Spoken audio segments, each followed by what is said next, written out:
President Zelensky released this video today showing him back in his presidential office in Kyiv for the first time since the war began. Not in the fortified bunker that he's usually been broadcasting from. Zelensky is putting all the pressure he can on the United States and NATO to give his country more help. He's going to address the British House of Commons via live video conference tomorrow. This weekend, he spoke with more than 200 members of the U.S. House and Senate. When asked what he needs most, Zelensky reportedly told the lawmakers he needs jet fighters. The catch, though, is that Ukrainian pilots don't know how to fly American jets. As a former Soviet republic, they fly Russian MiG fighter jets. And so one idea being floated is that Poland would give Ukraine some of its old Soviet-made MiGs, and the United States would then give Poland, which is a NATO ally, American jets to replace them, like F-16s.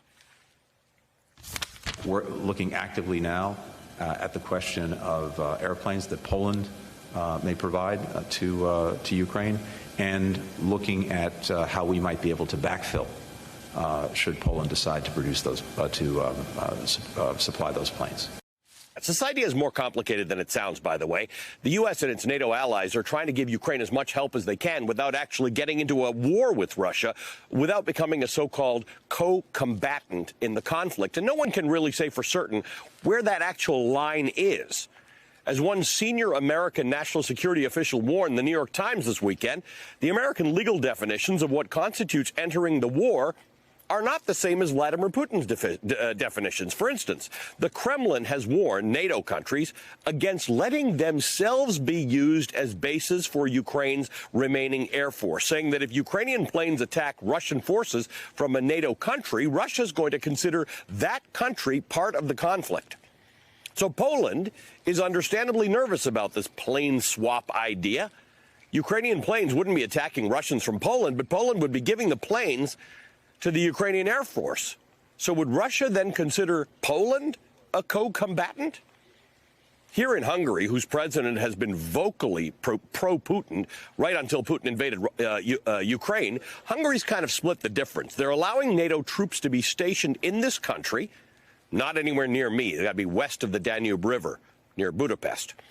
But they will not allow weapons to be shipped through Ukraine through their territory. Weapons destined for Ukraine can and have entered Hungary, but they cannot cross into Ukraine, 1,000 feet from where I am, from this country. They've got to go into a third country first.